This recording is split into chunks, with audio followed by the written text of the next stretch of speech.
আর বন্ধুরা দেখছো, গুঞ্জা আমাকে কি সুন্দর করে ভাত বেড়ে দিচ্ছে।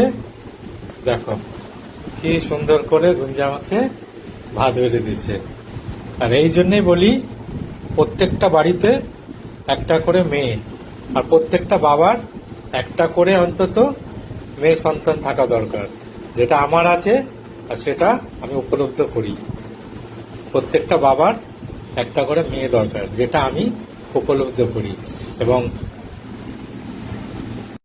একটা মেয়েই তার বাবাকে কতটা আদর ও যত্নে রাখতে পারে, কতটা খেয়াল রাখতে পারে, সেটা আমি এবং প্রত্যেক বাবারাই বুঝতে পারে।